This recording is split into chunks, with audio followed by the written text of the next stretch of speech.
America who does this kind of business with the US government, who has $1 trillion, and this is just the foundation of what he wants, can purchase, buy, influence, carry favor with just about any business interest, including Negro, liberal, progressive, down with the people organization, but funded by Elon Musk. He can pick and choose whoever and whenever he wants. Brother Brooks, the entire social justice landscape, from my perspective, has changed.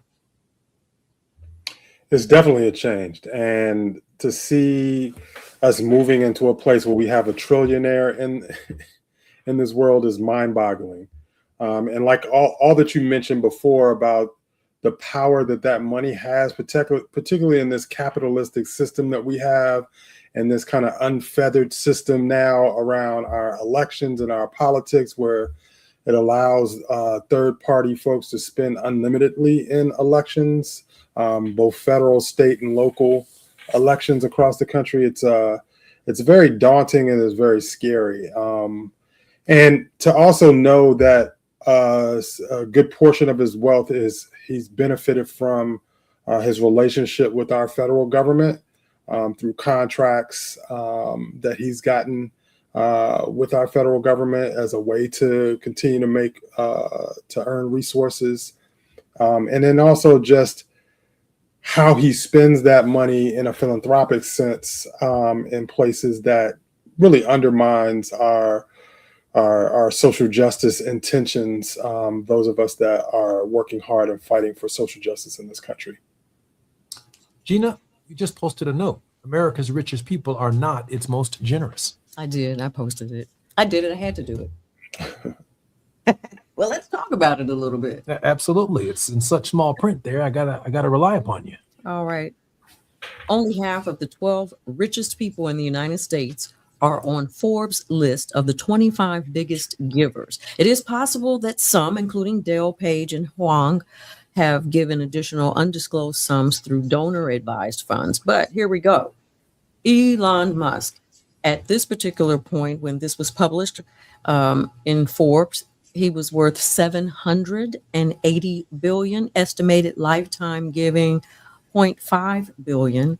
Percentage of his net worth was 0.06 in giving. And on down this list, Larry Page, Jeff Bezos. What's Jeff doing, Gina? Jeff's net worth as of the publication here was $250 billion, estimated lifetime giving $4.7 billion, and that was 1.85 of a percentage of his total net worth. I see a few people down. You got Mark Zuckerberg. What's happening with Mark Zuckerberg? He's a big name, we know. Mark is worth $213 billion as of this publication, $6.1 billion estimated lifetime giving, 2.7% of his net worth. Now, where you do see a big jump is Warren Buffett. Warren Buffett is said to have a net worth of $146 billion, estimated lifetime giving $68.3 billion, and that is 31.87 as a percentage of his giving. Now, let me. How about Jim Walton and the Walton family? I think those are the Walmart people, aren't they? They're down there. Yeah, Jim Walton, $136 billion, $1.5 billion over a lifetime, and the percentage of that net worth is 1.0. They're stingy, Gina. Not only are they making a lot of money, okay, Diallo, I'm they're going stingy. to have to make Diallo the pastor of this show. Okay. They're stingy, Reverend Diallo.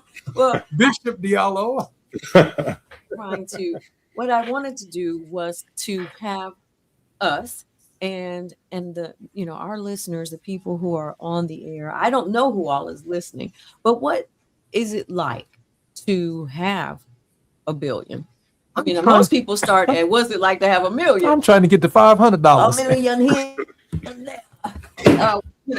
What is that even like? And then to calculate what it's like to have $1 billion. And here's the problem: everybody would like to think that they would be so generous until perhaps you get into the situation.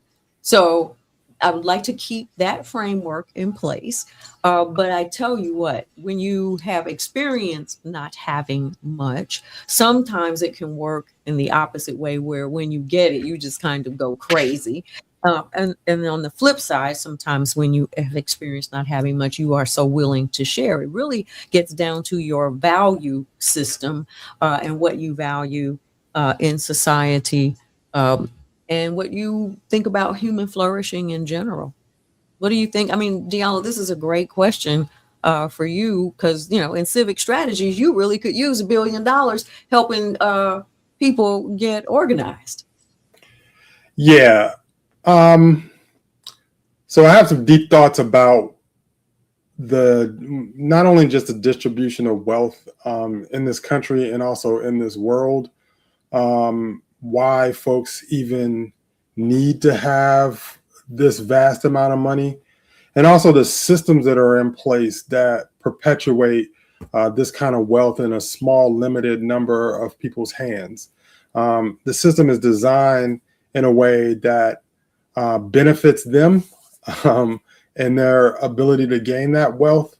And it has everybody else playing this, whack-a-mole game of like, oh yeah, one day I can be one of them. One day you're not going to be one of them. You're more likely to be an NBA player. And we know the percentages there, or an NFL player than becoming a billionaire, right? And then you look at the imbalance of power, and this all plays under capitalism. And I think in our society, in our world, we have to have a real conversation around whether capitalism is something that benefits us. There's a lot of people that look like us too that talk about capitalism, and all you have to do is buy a couple of houses and do all these things. But we're seeing in this economic situation that just is not playing out for the overwhelming majority of people. And it also is a system, quite honestly, that is leaving so many people behind. So many people, not even just in the middle class, but we're talking about poor folks that are just not able to pull themselves out of their circumstances because the odds against them are so overwhelming. And, then you look at how rigged it is at the top, where folks can continue to generate this amount of wealth, and it's not distributed in ways that benefit society, benefit us as human beings to exist in a way that make us better. And so this is the tax structure. Yeah, even the tax structure is built for especially the tax structure. Listen to James Madison right here. If men were angels, no government would be necessary. If angels were to govern men, neither external nor internal controls on government would be necessary. If in framing a government, which is to be administered by men over men, the great difficulty lies in this: you must first enable the government to control the governed, and in the next place, oblige it to control itself.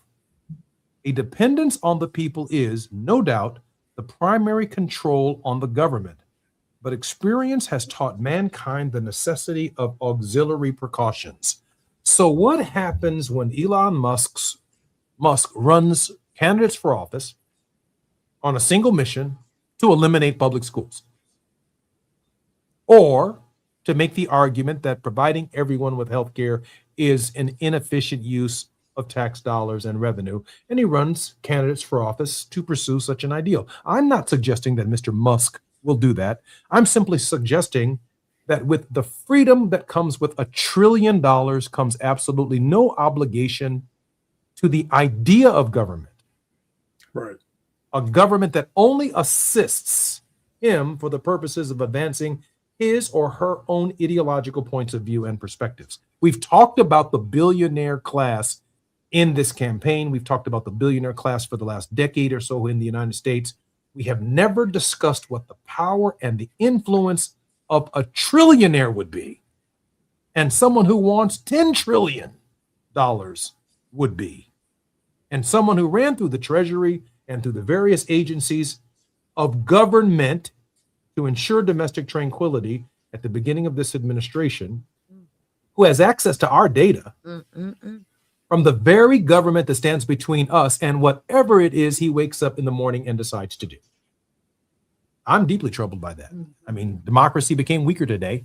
The government became weaker today because it is precisely the founding of this government that acknowledged men were incapable without government of doing right by all of the people, including but not limited to discouraging them from voting and disengaging them for the very process that holds them accountable. Yeah. Gina? I think that's where you do have to kind of land the question, because having that much money, you are essentially above the law. I mean, you don't have to do, say, be, or anything. Whatever the law is, if you want to fight it for a little while, that's fine. And as you said, you can work to elect judges here, there. I mean, there's just really no end to it. But what I do want to discuss when we come forward from the break is the generation that all of us have children, and I do look forward to Diallo's daughter coming on to have some conversation about her generation, but they really do reject the idea of capitalism in its fullest measure. And I do think that that's part of the problem. It is a conflict for our Constitution. It just is. They have never been exist, which was the whole idea behind chattel slavery. Yeah, absolutely. And I mean, reducing people to property and to property interests, what we have in this system to compete with billionaires and trillionaires is one vote. It's all we have. Even a trillionaire only has one vote. A billionaire has one vote. And we can outvote them. But if we're outvoting them and not putting in place a representative government of our interests and needs, their money will simply overwhelm the system. Gee? Well, I do look forward to coming forward to discuss this a little bit more. And I know Diallo has some more thoughts. I really want to hear about that civic engagement and what we could possibly do with such a treasure chest, a war chest, besides go to war. You're listening to the Jesse Jackson Jr. Show. It's Fat Meat Fridays on KBLA Talk 1580. When we come forward, our very special guest in the first hour is none other than Diallo Brooks. Come forward right here on KBLA Talk 1580. It's afternoon drive time with Jesse Jackson Jr. Only on KBLA Talk 1580.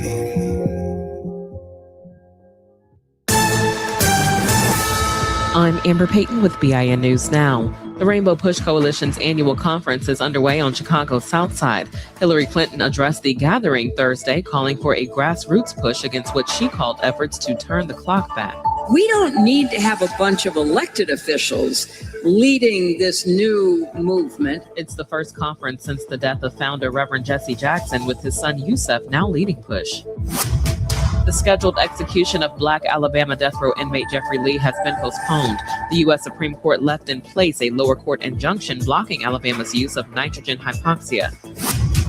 And rapper Pooh Shiesty's federal trial has been pushed to February 2027 in a kidnapping and armed robbery case tied to rapper Gucci Mane. Prosecutors say Shiesty, whose legal name is Lontrell Williams Jr., led an armed takeover of a Dallas recording studio during a contract meeting. Get BIN News Now on demand 24/7 on the iHeartRadio app. Escape the city at the all-new Hard Rock Casino Tejon, just an easy drive from downtown LA. Play your favorites across over 2,000 slot machines, plus baccarat, blackjack, roulette, and craps. Enjoy live entertainment and exceptional dining. Must be 21 or older. Concerned about your gambling? Call 1-800-GAMBLER. This is the KBLA Sports Minute with Ray Richardson.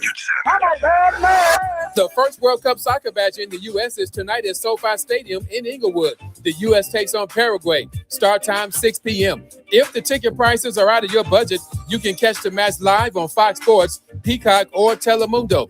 Get ready for a lot of soccer chatter over the next several weeks. The World Cup will last 39 days. 48 nations will compete in 16 cities across the U.S., Canada, and Mexico. Serena Williams was unable to compete in the doubles quarterfinals Thursday in the HSBC Championships in London. Serena's doubles partner, Victoria Mboko, was forced to withdraw because of a knee injury. Serena and Mboko won their first round match on Tuesday. Serena says she still intends to play in Germany next week at the Berlin Open. No word yet on whether the Compton native is doing the singles or doubles. Serena is considering a comeback after retiring in 2022. No debates, no speculation, just the info you need. That's your KBLA Sports Minute. I'm Ray Richardson on KBLA Talk 1580.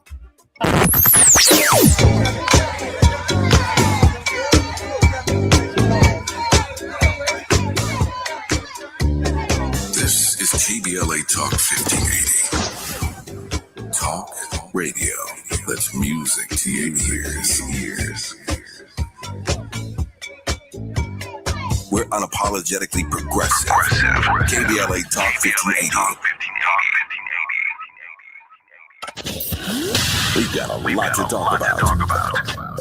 Hi, I'm Zoe Williams, aka the Voice of Reason, encouraging you to join me weekdays from 7 to 9 p.m. for the world's most intriguing relationship radio roundtable. Every night, I facilitate and encourage our loyal listeners to participate in the most engaging relationship discussions you'll hear anywhere. So make it a point to rendezvous with me, Zoe Williams, the Voice of Reason, Monday through Friday, 7 to 9 p.m. Pacific Standard Time. Trust me, your relationships will never be the same. The VOR is on fire tonight. Unapologetically progressive. KBLA Talk 1580.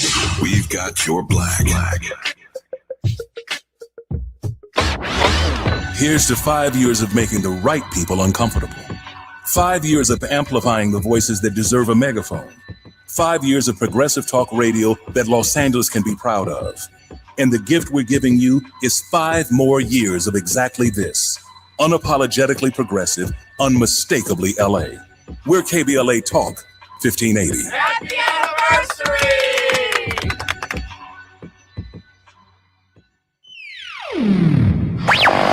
All I need is one mic. With a KBLA Talk 1580 editorial, I'm Tavis Smiley. We continue our look at what is happening and what is not happening along the Destination Crenshaw corridor. Last time we talked about the promises made to this community. Today we talk about the reality on the ground, and it is not pretty. Let's start with something as basic as a visit to the vet. Customers of the local veterinary clinic right next door to this studio are forced to park blocks away and carry their sick and injured animals through conditions that no pet owner or sick animal should have to endure. Why? Because the construction has blocked access to the vet's parking lot for years now. The vet is losing clients, the vet is losing revenue, and frankly, who can blame these customers for not coming back? This is but one example of a small Black-owned business being quietly strangled, and nobody at City Hall seems to notice or care. And the conditions along this corridor, they are not just an eyesore, they are a health hazard. Unsanitary conditions and repeated health code violations are doing exactly what you would expect, inviting vermin into our neighborhood. Rodents, pests, the kind of infestation that does not stay in one place. It spreads into homes, into restaurants, into our daily lives for years now. Then there is this. The houseless are finding refuge in the construction cubbyholes and unfinished spaces left wide open along this project. These are precious human beings, to be sure, in desperate situations. But this is also a safety and liability crisis that the city created and has yet to address for years now. In our prior editorial, trying to save some space for Grace, we did not call his name. But after a full week of running the editorial hourly, highlighting the myriad delays, business losses, health violations, safety concerns, and more, we have heard absolutely nothing from City Council President Marquise Harris Dawson. Nothing. Not a word. The council member who represents this district has gone silent. You see why we call this project procrastination, Crenshaw? And so I repeat, Crenshaw deserves better. With a KBLA Talk 1580 editorial, I'm Tavis Smiley. As always, we welcome your feedback.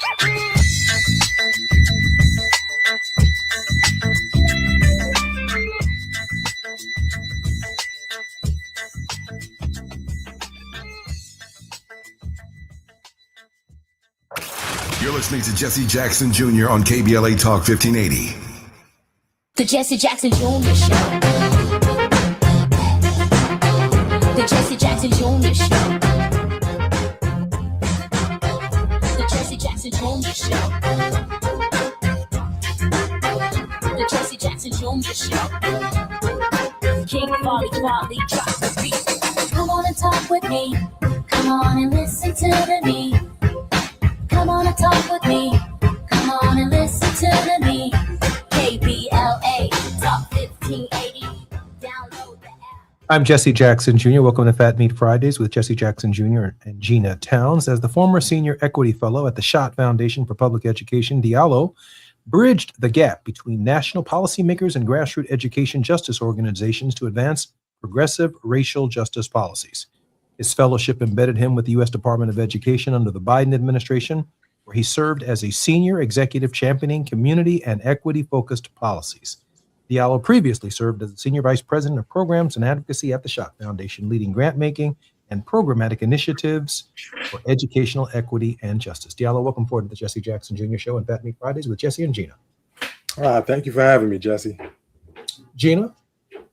You know, during the break, I was listening to the news, and I had heard about the stay in Alabama for the prisoner on death row. And, you know, it just made me think about the state of Alabama and the level of poverty that exists there. The state of Mississippi, poverty that exists there. But you know what? That poverty exists in pockets all over the country. And out of sight, out of mind, I think that, you know, is probably one of those most appropriate phrases for the moment. And when we put that in context of, you know, here's somebody on death row, but whatever you did to deserve to be on death row, the argument is about how you should be executed. But what would have happened if there would have been some intervention earlier in this person's life? What is the level of education that this person has experienced? What are all the things that could go into making our society better when we have people who, even in the capitalism model, decide to pool the wealth together, decide to fund things that benefit everybody? And so, you know, when we have someone like Diallo who can be visionary in that space, what do you think it would happen, Diallo? Would we really be looking at people still being on death row, perhaps, or at least the number? Would we have to have decisions and the court intervene in how we're going to kill people by nitrogen gas or electrocution? I don't know. I mean, what does a society look like when that kind of wealth is spread around? Well, I think it becomes a more perfect union. I think we come to a place where we design the systems and structures that are really about uplifting us, protecting us, creating the ability for us to thrive, creating opportunities for folks to be able to be productive citizens, but also take care of the health and well-being of everyone in our society. And I think, you know, it is a reflection of our values as Americans. What are we fighting for? What are we pushing for? What do we want to see, not only our government, but us as a community of folks coming together, living together in this country? What is it that we want to see? And I think if you start asking people on an individual basis outside of the body politic about what they want, I think we all want similar things. I think what's happened is the well has been poisoned with bad information, with pitting groups against each other. People are benefiting off of the deprivation of other communities, the demonizing of other people. And I think, you know, we have to start having a moral check on ourselves. And I think, you know, somebody like Reverend Barber, who's been doing this work for a long time, you know, often articulates that about the moral consciousness of our country. Where are we morally? What do we want to see? We have devolved into such an individualistic perspective that it's undermined our ability to collectively come together and create systems that are supportive. Yeah, you might have some folks that fall down along the way, but I think we'll be in a much safer, much less punitive type of an environment because we've invested in the things that we know matter.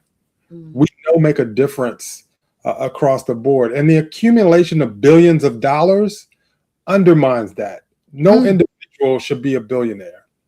Because you don't need a billionaire to be a billionaire to survive, to be healthy, to thrive, right? But when you have a billion, that means other people are deprived of resources they need to survive. I just Googled this and pulled it up on artificial intelligence.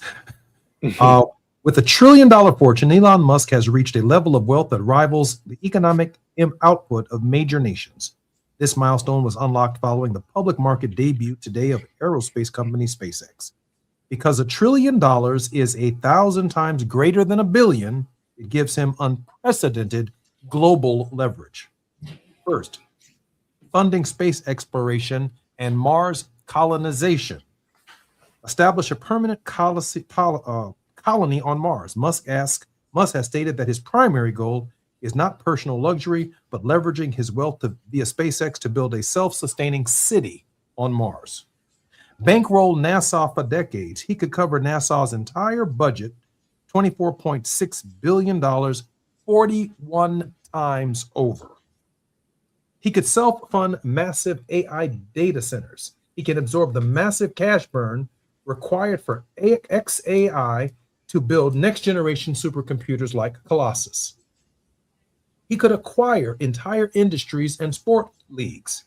He could buy the world's 50 most valuable sports franchises on Earth combined at $353 billion and still have hundreds of billions left over. He could absorb Netflix, Disney, and Paramount all together. He could buy more than 15 million pounds of gold, institutional bricks, similar to what is held in Fort Knox. If he had to distribute cash globally to every single person, he could give everyone $100 and remain one of the world's 10 richest billionaires. He could completely wipe out the student loan debt of every American under 35, which comes to $561 billion. According to Oxfam America, just 10% on his fortune, a 10% tax, could fund programs to lift 800 million people out of extreme poverty just for 1 year. His spending power is unfathomable. If he managed to spend 1 million every single day, it would take him 2,740 years to burn through it. He could buy 2.5 million average priced U.S. homes outright. Simply putting the money in a basic index or bank account at 4% interest, it would net him $40 billion a year in passive payouts. That's how gross it is to have $1 trillion. And the only way to level that kind of wealth is to have, and this was the founder's experiment, government of, for, and by the people. That was the point. Government of, for, and by the people against the great economic interests within our own country and around the world. Gina? Well, when we come forward, I do want to talk about, because Hollywood always gives us a peek into these kinds of things. So when we come forward, we'll continue our conversation with Diala Works. And you are? Jesse Jackson Jr. on KBLA Talk 1580. While you're stuck in traffic, we can at least bring you up to speed on the news of the day. You're listening to Jesse Jackson Jr. only on KBLA Talk 1580.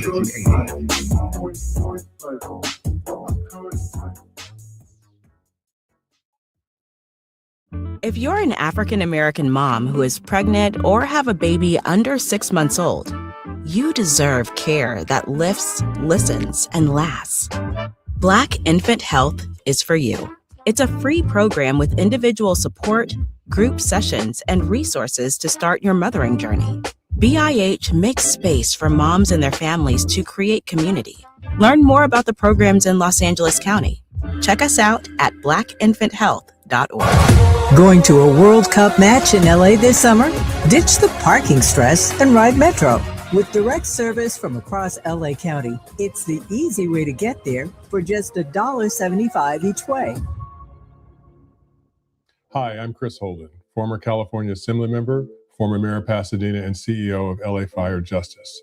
I've spent my career fighting for our communities. When I saw Edison celebrating $4.5 billion in profits while Eaton fire survivors struggled to make ends meet, it made me simultaneously sick and furious. Families and individuals are dealing with financial pressure, insurance delays, costly remediation, and the painful question of how to rebuild their lives, while the utility that caused the fire is paying its executives millions and is more profitable than ever. That's not justice. That's a disgrace. Join the lawsuit with LA Fire Justice to hold Edison accountable. We're here to help you, your family, and our community recover. Visit lafirejustice.com today to learn more about your eligibility and how to start. Advertisement. Douglas Boxer, 221 East Walnut Street, Suite 100, Pasadena, California, 91101 is the attorney responsible for this ad. LA Fire Justice is proud to sponsor Conversation Live, Altadena Rising with James Farr on KBLA Talk 1580. My mom has decided to learn to paint, and she's good. My dad's now into creative cuisine, and I've already put on 6 pounds. Learning new things comes with age. My mom, she started forgetting my name and what we're talking about. Forgetting well-known things doesn't. Memory loss may be a sign of Alzheimer's disease. Early detection gives you and your loved one time to plan for the future. Learn the warning signs of Alzheimer's at 10signs.org. Brought to you by the Alzheimer's Association and the Ad Council. In a world full of noise, one station keeps it real. KBLA Talk 1580, where the conversation goes deeper, the voices sound like yours, and the issues that matter most to our community take center stage. Progressive, powerful, unapologetically us. Whether you're driving through the city or tuning in from your home or office, join the public square. KBLA Talk 1580, your home for talk that enlightens, encourages, and empowers. Listen live on our free KBLA 1580 app, on our website at KBLA1580.com, or on your radio dial at 1580 AM. It's never too early to start talking about money in realistic ways with your kids. JP Morgan Chase navigates how to educate your kids now about creating long-lasting, healthy money habits. Whether your kids are in elementary school, high school, or college, now is a great time to start a conversation about ways to create healthy money habits as they grow, ultimately benefiting their financial future. Talking about money in a realistic way to support your kids' lifestyle and dreams, your first banking account geared towards high school or college. It's never too early. Explaining the basics, what you earn and what you spend, building financial confidence starts with getting organized. Learning and practicing vital money skills now will stay with them for life. Tools they will have to stay on top of their finances and achieve their goals. This segment is sponsored by JP Morgan Chase. Don't be anxious or confused about AI. Take control of your career when you get the skills to tackle real business problems and design specialized solutions. HR Dive reported that entry-level talent with applied AI credentials can receive up to a 25% salary boost. But where do you find training that you can trust? Future-proof your career and deliver more value with Humans Lead the Way AI.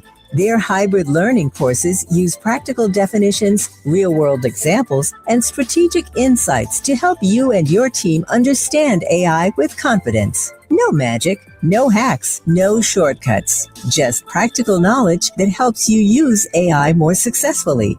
Don't wait. AI can never replace people who know how to use it well. Register for courses today at humansleadtheway.com. That's humansleadtheway.com. Now back to more of Jesse Jackson Jr. on KBLA Talk 1580. The Jesse Jackson Jr. Show.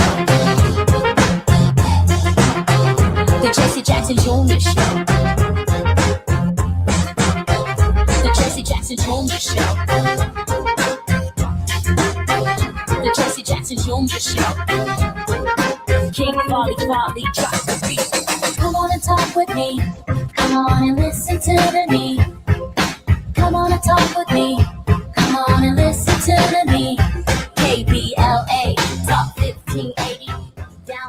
I'm Jesse Jackson Jr. Welcome forward to the Jesse Jackson Jr. Show on KBLA Talk 1580. We're on Fat Meat Fridays with Gina Towns. Our very special guest is none other than Mr. Diallo Brooks. Gina's going to make a point in just a moment about Elysium and the power to pay for science fiction movies in our own lifetime. I asked the question, if Elon Musk spent $200 billion of his $1 trillion, that would essentially return him to where he was in terms of his wealth just 3 years ago, around $800 billion.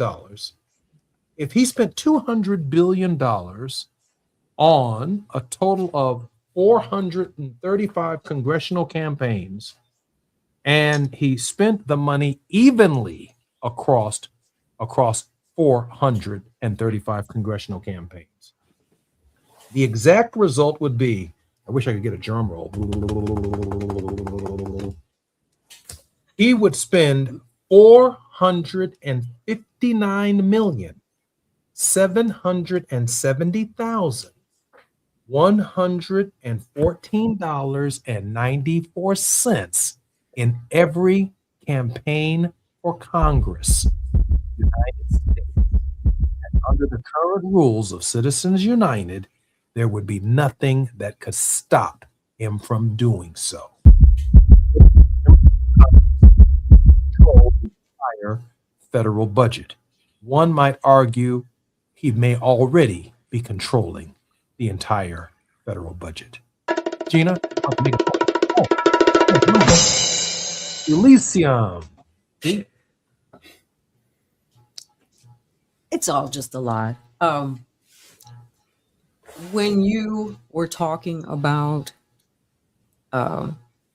or I think we just talked about his exploration is going to colonize Mars. I mean, it's always he's a eugenicist. It's always colonizing. First of all, He's a eugenicist. He's not just a colonist. He's a white supremacist. Yeah, well, unapologetically. There's that. But when I said that Hollywood always kind of gives you a peek into things, I remember Matt Damon's movie Elysium, where all of the poor people are red, yellow, black, and white. Everybody was still on Earth. It was war torn. It was ravaged. People were hungry, dirty. And then you're saying they left all the Negroes down here? Not just that. I'm talking about, who Martin Luther King said, like, when all you people decide to come together, the poor.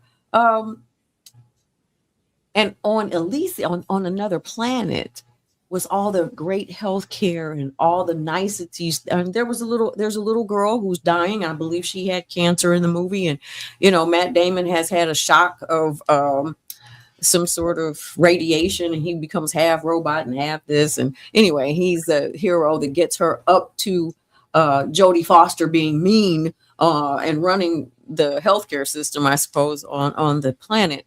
But it just really, to me, is a peek into, is this where we're heading? Like, is it a purge? Is it what is the goal? And haven't we already been to Mars to say that we cannot live on Mars? But with that kind of money, you can take what you need. Are you going to play your piece? That was it. Oh, I thought you were going to play your piece, the video. No. Oh, okay. Yeah, that's troubling. Diallo, we've got about 5 minutes before the end of the show. In this moment, I can't help but think that the movement that you've been leading and the work that you've been doing is really around people power, challenging the gross inequities that exist in our system. And now today, the gross inequity is on full display. Diallo? We've always traditionally and historically been underfunded. We've always had the challenge of resources versus those without resources. And we've organized and we've developed strategies to push back regardless of that. Coming out of slavery, coming out of Jim Crow, all of those pieces, all of those times we were under-resourced. And it was people power and leaning on kind of the moral righteousness argument in order to really push us for change. And so I'd like to really focus in on like strategies that galvanize, educate folks. Sometimes that has to happen behind the scenes. Sometimes that has to happen in the quiet moments. while all of this noise is happening, about giving folks the tools they need to make better decisions, and then utilizing that power to push back. And we've seen in places around the country, like look at New York, look at kind of revolutionary wise what happened in New York as far as the mayor's election there, right? There was a lot of pushback and a lot of money put in on the other side to push back. But the organizing and galvanizing and appealing to what people feel like they need in this moment. And I see that in a lot of places where people are like, look, damn the rich and famous folks and folks that want to stick with the status quo. We want something different because this is not working for us. And Gina, you mentioned it before, young people are looking at this as this is not what we want. And I think as that kind of develops, but also strategic, we have to get into strategy. Like, what is our strategic approach? What are the pieces we're putting in place that get us there? And I don't want to use Project 2025 as an example. What is our strategic agenda, and how are the tactics that we're using help us to achieve that agenda versus just throwing out stuff that we hope sticks? That's why it's important. Why I bring up things like, a movie, like the what if. Well, what if this did happen? And I mean, you have the little trickles of, get a vision. Or if that did happen, then what would we do? I hear you, Diallo. What if Diallo hung around with us for part of the next show? So when we hear from John Diggles and Todd Urey, Diallo can give some thoughts, not just to the strategies of an alternative to Project 2025, but how do we deal with a trillionaire? What does this say, Diallo, about the value system associated with a nation that allows, Dr. King probably said it best, that spends billions of dollars on weapons of mass destruction, but doesn't put a man on his own 2 feet right here on Earth, but can spend billions of dollars to put a man on the moon, or now to put trillions of dollars to put a man on Mars, but can't put a man on his own 2 feet right here in America and in our own world. What does that say about who we are as a people? What is the strategy that hones that message? Because I actually think that Elon Musk has stepped into some space that allows for prophetic vision to emerge, that we've had enough of this as a people. I'm Jesse Jackson Jr., listening to Jesse Jackson Jr. Show on KBLA Talk 1580. It's Fat Meat Fridays. Hopefully Diallo will stay with us, but John Diggles will also be joining us, and we expect a call in from Reverend Todd Urey. More when we come back on KBLA Talk 1580. KBLA 1580 Santa Monica. I'm Amber Payton with BIN News Now. The Rainbow Push Coalition's annual conference is underway on Chicago's South Side. Hillary Clinton addressed the gathering Thursday, calling for a grassroots push against what she called efforts to turn the clock back. We don't need to have a bunch of elected officials leading this new movement. It's the first conference since the death of founder Reverend Jesse Jackson, with his son Yusef now leading Push. The scheduled execution of Black Alabama death row inmate Jeffrey Lee has been postponed. The U.S. Supreme Court left in place a lower court injunction blocking Alabama's use of nitrogen hypoxia. And rapper Pooh Shiesty's federal trial has been pushed to February 2027 in a kidnapping and armed robbery case tied to rapper Gucci Mane. Prosecutors say Shiesty, whose legal name is Lontrell Williams Jr., led an armed takeover of a Dallas recording studio during a contract meeting. Get BIN News Now on demand 24/7 on the iHeartRadio app. Escape the city at the all-new Hard Rock Casino Tejon, just an easy drive from downtown LA. Play your favorites across over 2,000 slot machines, plus baccarat, blackjack, roulette, and craps. Enjoy live entertainment and exceptional dining. Must be 21 or older. Concerned about your gambling? Call 1-800-GAMBLER. This is the KBLA Sports Minute with Ray Richardson. Omar Artan, the Somalian referee denied entry to the U.S. to work World Cup matches this weekend here in L.A., has been given a high-profile assignment by the Union of European Football Association. Artan, rated as one of the best soccer refs in the world, was hired to work the opening match for UEFA's 2026-27 season. Artan will be on the field in France for the match between Paris Saint-Germain and Aston Villa of England. FIFA officials said they tried to help Artan gain entry into the U.S., but they were unsuccessful. Artan was en route to L.A. Saturday when he was stopped by immigration agents at Miami International Airport. Tonight at 6, it's your Friday night sports fix, out of bounds and prime time. Join me and my co-host, Dil Scarborough, for 60 minutes of sports chatter with some black folks flavor. You can hang out with us on the KBLA YouTube channel or hit us up at 1-800-920-1580. No debates, no speculation, just the info you need. That's your KBLA Sports Minute. I'm Ray Richardson on KBLA Talk 1580. All I need is one mic. With the KBLA Talk 1580 editorial, I'm James Farr. $2.5 billion.